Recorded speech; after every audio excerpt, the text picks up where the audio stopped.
আসসালামু আলাইকুম। আমি Habiba Sultana. Habiba's kitchen and blog channel থেকে আপনাদেরকে আরো একবার স্বাগত জানাচ্ছি।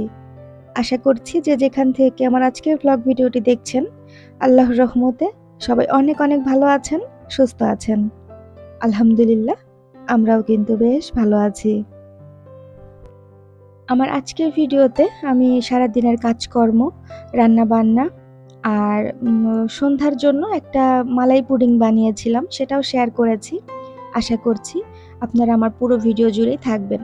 জানি না আমার ভিডিওটা আপনাদের কাছে আদৌ ভালো লাগবে কিনা, তবে যদি পুরো ভিডিও জুড়ে থাকেন, হ্যাঁ, ইনশাল্লাহ আপনাদের কাছে ভালো লাগলেও লাগতে পারে। আর আজকের ভিডিও ভালো লাগলে যদি ইচ্ছে হয় এরকম আরও ভিডিও দেখতে চান, চাইলেই কিন্তু আমার চ্যানেলটিকে ভিজিট করে আসতে পারেন। সেখানে এরকম কিছু ভিডিও দেওয়া আছে। ইনশাল্লাহ আপনাদের কাছে ভালো লাগবে। আর আপনারা যদি আমার চ্যানেলে আজকে নতুন হয়ে থাকেন, যারা নতুন আছেন, নতুন জয়েন হয়েছেন আমার চ্যানেলের সাথে, তারা চাইলেই কিন্তু আমার চ্যানেলটিকে সাবস্ক্রাইব করে পাশে থাকা বেল বাটনে প্রেস করে অল অপশন সিলেক্ট করে রাখতে পারেন। এতে করে আমি নতুন ভিডিও আপলোড করার সঙ্গে সঙ্গেই আপনারা নোটিফিকেশান পেয়ে যাবেন, আর আপনারা আপনাদের সময় সুযোগ বুঝে দেখে নিতে পারবেন। আর অলরেডি শুরু থেকে যারা আমার চ্যানেলের সাথে আছেন, আমাকে সাপোর্ট করছেন, তাদেরকে অসংখ্য অসংখ্য ধন্যবাদ। তো শুরুতেই দেখতে পেয়েছেন আমি কিছু ফুল গাছ দেখাচ্ছিলাম। বেশ কিছু ফুল ফুটেছে বারান্দায়। এখন যেহেতু বৃষ্টির সময়, তো রেন লিলি ফুটবে এটাই স্বাভাবিক। তো বেশ রেন লিলি ফুটেছে। আবরার বলছিল, "মা দাও আমি পানি দিয়ে দেই।" তো সেই গাছে পানি দিয়ে দিয়েছে। তো পাশাপাশি তাদেরকে আমি একটু নাস্তাও দিয়ে দিয়েছি। তারা একটু দেরি করেই নাস্তা খেয়েছে আজকে। সবার খাওয়া শেষ করার পরে আরকি তারা নাস্তা খেয়েছে। বাহির থেকে ডাল আর পরোটা আনা হয়েছিল। শরীরটা খুব একটা ভালো না, তার জন্যই আরকি বাহির থেকে নাস্তা আনানো হয়েছিল। তো এখানে হচ্ছে আমি ঘরটাকে গুছিয়ে নিচ্ছি। তারপরে দুপুরের জন্য রান্নার প্রস্তুতি নিব। পাশাপাশি একটা প্যাকেট দেখতে পেয়েছেন, বড়সড় একটা প্যাকেট। জানি না আপনারা কতটুকু বুঝতে পেরেছেন। আম আমি কিছু থ্রি পিস এনেছিলাম। এর আগেও কয়েকটা আনানো হয়েছিল। তো সেগুলো শেষ হয়ে গিয়েছে। আবারও কিছু থ্রি পিস আনানো হয়েছে। আ আমি যে বিল্ডিং এ এখন আছি আপাতত, এই বিল্ডিং এর ভাবি, তারপরে আন্টি যারা আছেন ওনারাই চাইছিলেন যে আমি যেন কিছু নতুন থ্রি পিস নিয়ে আসি ঘরে পরার জন্য, গরমের উপযোগী। তো তাদের জন্যই আরকি বিশেষ করে এনেছিলাম। তো থ্রি পিসগুলো বেশ ভালোই ছিল। আজকের ভিডিওতে আমি সেভাবে করে আর সবগুলো থ্রি পিস খুলে বা ভালো করে প্যাকেটটাকে খুলে দেখাতে পারছিলাম না। মানে দেখানো হয়নি। ইনশাআল্লাহ পরের ভিডিওতে আমি আপনাদের সাথে শেয়ার করব। তবে কিছু থ্রি পিস কিন্তু সেল হয়ে গিয়েছে। আমি যেহেতু অনলাইনে সেল করি না, আম যারা মানে আমাদের বিল্ডিংয়েই আছেন বা পরিচিত রিলেটিভ যারা আছেন, ফোনে যারা জানেন যে আমি থ্রি পিস রাখি, ওনারাই কিছু থ্রি পিস নিয়ে নিয়েছে। তো আমি ভিডিও করে রেখেছি। কিন্তু আজকের ভিডিওতে যদি শেয়ার করতে যাই তাহলে ভিডিওটা অনেক বড় হয়ে যাবে। আর আমি জানি আপনাদের এত বড় ভিডিও দেখতে ভালো লাগবে না। তো তার কারণে আজকে আর শেয়ার করা হয়নি। তো এখানে হচ্ছে আমি আ ২ টা রুম সুন্দর করে গুছিয়ে তারপরে হচ্ছে ঝাড়ু দিয়ে নিয়েছি। তারপরে দুপুরে রান্নার জন্য আরকি ভাত বসিয়ে দিচ্ছি। আসলে রাইস কুকারে যখন রান্না করি ইচ্ছে করে না রাইস কুকারের মানে রান্না করতে। খুব একটা আমার কাছে ভালো লাগে না। মনে হয় যে তার পোড়া বা কেমন একটা আ গন্ধ আসে। ইদানিং এরকম মনে হচ্ছে। হয়তো রাইস কুকারটা চেঞ্জ করতে হবে। তারপরেও কি আর করা, শরীরটা যেহেতু খুব একটা ভালো নাই, তো তার জন্যই আরকি রাইস কুকারেই বসিয়ে দিচ্ছি। আর এখানে হচ্ছে আমি মুরগিটাকে অফ ক্যামেরাতেই বসিয়ে দিয়েছিলাম। এখন ঝোলের পানিটা দিয়ে দিচ্ছি। তো জানি না আমার ভিডিওটা এতক্ষণ পর্যন্ত কে দেখছেন, আছেন, এতদূর এসেছেন। আম আমার আসলে ইদানিং ভিডিওতে ভয়েস ওভার করা বা ভিডিও রেডি করা কোনো কিছুই ইচ্ছে করছে না। আর সবচেয়ে বড় কথা, যাদের দেখে বা যাদেরকে আ দেখে, যাদের ভিডিও দেখে ইন্সপায়ার হয়েছিলাম, অনেক বেশি উৎসাহিত হয়েছিলাম। তারাই কেমন যেন আস্তে, আস্তে YouTube প্ল্যাটফর্ম থেকে সরে যাচ্ছে। তো তার জন্য আর কি এখন আর নিজেও ভিডিও রেডি করতে ইচ্ছে করে না। আমি অবশ্য আগের থেকেই বরাবরই আমি একটু মানে রেগুলারিটি মেনটেন করতে পারি না। তারপরেও যাদেরকে দেখে, যাদের ভিডিওগুলো দেখে ইন্সপায়ার হয়েছিলাম, এখনও আছে অনেক আপু যারা খুব সুন্দর, সুন্দর ভিডিও তৈরি করেন, ভিডিও আপলোড করেন। তাদের থেকেও অনেক কিছু শেখার আছে। তবে থাকে না ২-১ জন মানুষ একটু অন্যরকম।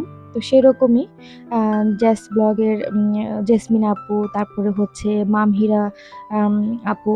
তো আসলে বাংলাদেশি ব্লগার মামহিরা চ্যানেলের যে হীরা আপু, ওনার কথা পুরো নাম না বললে বা ওনার চ্যানেলের নাম না বললেও অনেকেই ওনাকে চিনে থাকবেন। যারা ওনাকে ভালোবাসেন বা ওনাকে ভালোবেসে ওনার কাজ দেখে ইন্সপায়ার হয়ে ইউটিউব প্ল্যাটফর্মে এসেছেন, তারা অনেকেই শুধু যদি বলি হীরা আপু তাহলেও কিন্তু চিনে থাকবেন হয়তোবা। এটা আমার মনের ধারণা, জানি না কার কাছে কতটুকু মনে হয়। তো যাই হোক, মামহীরা চ্যানেলের হীরা আপু যেহেতু সেদিনের একটা ভিডিওতে উনি বলেছেন আর রেগুলারিটি মেনটেন করবেন না, উনি এখন আর লাইফস্টাইল ভিডিওগুলো দিবেন না। উনি হয়তো ওনার যেই কিচেন চ্যানেলটা আছে হয়তো ওটাতে ভিডিও দিবেন। দিবেন কি বলছি, উনি কিন্তু অলরেডি একটা ভিডিও দিয়েছেন মাছের ডিমের যে ভুনা, ওটা হয়তো অনেকেই দেখেছেন, দেখে থাকবেন। তবে আসলে সত্যি কথা বলতে কিছু মানুষ থাকে লাইফে যে যাদেরকে দেখতে বা যাদের কথা শুনতে, ভয়েস শুনতে ভালো লাগে। তো মামহিরা আপু আসলে ইউটিউব প্ল্যাটফর্মে আমার কাছে তেমনই একজন মানুষ ছিলেন।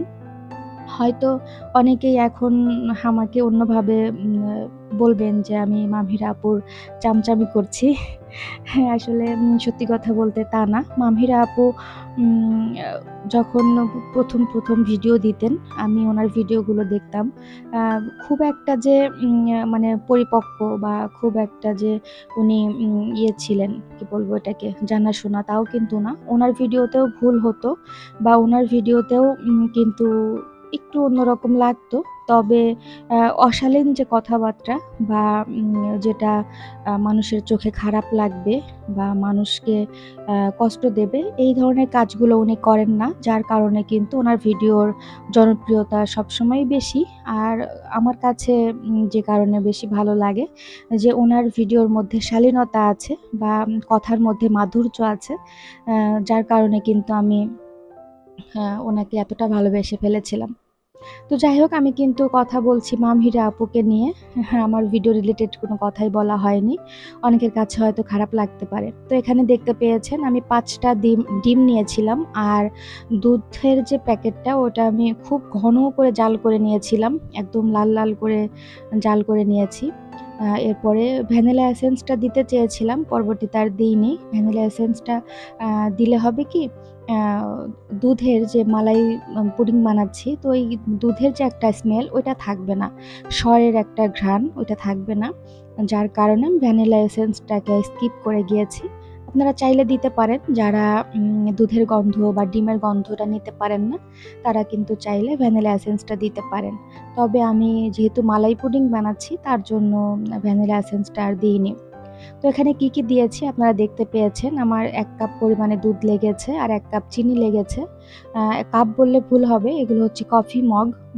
দুধের পরিমাণটা আমি ১/২ লিটার দুধ নিয়েছিলাম, ১/২ লিটারের একটা প্যাকেট। তো সেটাকে একদম ঘন করে আম কতটুকু করে ফেলেছি দেখেছেন আপনারা। এরপরে ১ কাপ চিনি লেগেছে, কফি মগের ১ মগ চিনি লেগেছে আর ৫ টা ডিম নিয়েছি। মাশাআল্লাহ পুডিংটা কিন্তু অনেক ভালো হয়েছিল। যাই হোক, পুডিংটাকে আমি বসিয়ে দিয়েছি রাইস কুকারেই। একটু গরম পানি দিয়ে তারপরে রাইস কুকারে বসিয়ে দিয়েছি। আর এদিক থেকে আবরারের বাবাকে বলছিলাম একটু ফিল্টারের কিটটা চেঞ্জ করে দিতে, উনি বাহিরে যাবে। তো খাওয়া-দাওয়া শেষ হয়ে গিয়েছে সবার। তো ফিল্টারের কিটটাকে চেঞ্জ করে দিয়েছেন। এরপরে তারা বাবা ছেলে মিলে একটু বাহিরে যাচ্ছিলেন। আর আমি এর মধ্যে বেশ কিছু কাজও করে নিয়েছি। তবে এখনো পর্যন্ত কিন্তু আমার গোসল হয়নি। পুডিংটাকে আমি দেখে তারপরেও কিন্তু পুডিংটা বেশি আরকি বেশিক্ষণ রাখা হয়েছিল। আরও কিছুক্ষণ আগে যদি আমি পুডিংটাকে নামিয়ে রাখতাম তাহলে আরেকটু ভালো হতো। যার কারণে কিন্তু পুডিংটা যখন আমি মোল্ড আউট করেছি তখন পুডিংটা একটু ভেঙে গিয়েছিল, তবে সেটা আর আপনাদের সাথে ওভাবে করে দেখানো হয়নি, তাহলে ভিডিওর যে সৌন্দর্য ওটা থাকতো না। পরবর্তীতে আমি কিন্তু একটু সিস্টেম করে নিয়েছি যেন সেই ভাঙা অংশটুকু না দেখা যায়। তো এটা দেখতে পাচ্ছেন পুডিংটা কিন্তু দেখতে এমন হয়েছিল, খেতেও কিন্তু মাশাআল্লাহ অনেক মজা হয়েছিল। যেহেতু মালাই পুডিং আপনারা কিন্তু খুব সহজেই বাসায় এভাবে করে নিতে পারেন। আর এই যে আমি পুডিংটাকে কাটছি, ঠিকমতো যে কাটবো তা কিন্তু পারছি না। মেয়ে অনেক মানে বিরক্ত করছিল সে কাটবে।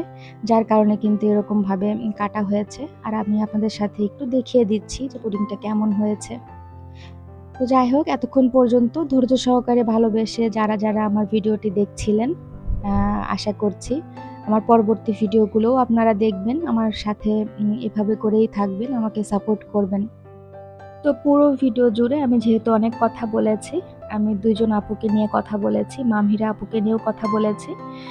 আশা করছি আপনারা পজিটিভলি নেবেন। আর যদি কোনো ভুল ত্রুটি হয়ে থাকে ভিডিওর মধ্যে, ভিডিওর কোনো কথাতে, আশা করব আপনারা ক্ষমা সুন্দর দৃষ্টিতে দেখবেন। তো সবাই ভালো থাকবেন, সুস্থ থাকবেন। আমাদের জন্য অনেক দোয়া করবেন। আল্লাহ হাফেজ। আসসালামু আলাইকুম।